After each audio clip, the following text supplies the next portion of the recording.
Bienvenue, là, on va faire une petite visite de chantier. Il y a un chantier justement de cette maison 3 façades qui est en train d'être construite. Et ce qui est cool avec ce projet, c'est que les archis et l'entrepreneur, ils ont voulu chercher ce qui était le plus écologique avec le bilan carbone le meilleur pour pouvoir construire cette maison. Donc de l'extérieur, ça ressemble en fait à la même chose, mais à l'intérieur, c'est assez différent puisqu'on a travaillé avec des blocs de terre compressés qui pour eux, c'était vraiment quelque chose de complètement nouveau.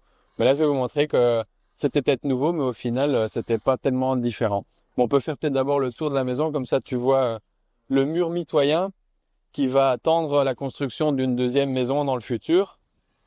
Et on voit déjà l'ampleur, parce que c'est souvent un petit peu la question, tu vois, les gens disent oui, mais c'est pour pouvoir construire des petites maisons d'un étage. Non, non, ici on est en rez plus 2 étages, et c'est aucun problème avec ce bloc de terre compressé et avec le mortier colle pour va mieux voir à l'intérieur.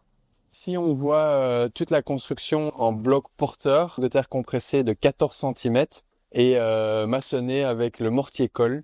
Le mortier colle étant juste en fait de la lime, donc un limon argileux avec du sable et de la cellulose. Donc on est sur un mortier qui est réversible. Ce qui est génial avec ce mortier, c'est que si dans un futur on avait envie de démonter le mur, il suffirait de venir ici avec un jet à haute pression et on pourrait tic tic tic enlever tous les murs et nettoyer les blocs et les réutiliser pour un autre projet. Un BTC, c'est quoi? C'est un bloc de terre compressé. Donc il n'y a pas de cuisson. Le bloc, c'est juste de la terre. La terre, c'est quoi? C'est de l'argile et du sable avec encore un peu, on le voit ici bien, un gravier qui est un peu plus grossier. Et le gravier qu'on a utilisé ici, c'est du béton recyclé, donc des bâtiments qui ont été démolis, recyclés en gravier, qu'on va mélanger avec ça. Et puis après, on va l'amener chez un partenaire qu'on a qui fait des blocs de béton. Et lui, on lui amène ce mélange de terre crue que lui va compresser avec ses machines qu'il a déjà en blocs de terre compressés. Et alors, il met quand même 3,8% de ciment recyclé à l'intérieur. C'est pas pour rendre le bloc plus résistant à la compression et de permettre de faire ces 3 étages. C'est pour une seule raison, c'est pour avoir une certaine tenue aux éclaboussures d'eau.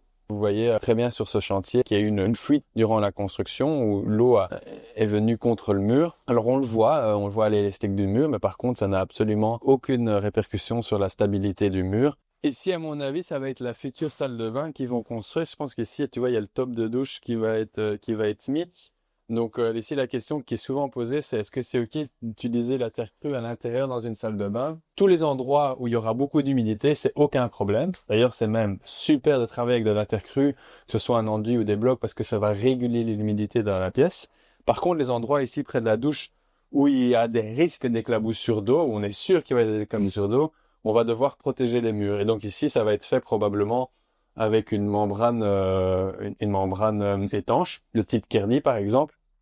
Et il faut faire aussi attention de ne pas étanchéifier toute la pièce, mais de laisser au moins 20% qui sont encore ouverts à la vapeur pour pas avoir des possibles problèmes d'humidité derrière la membrane.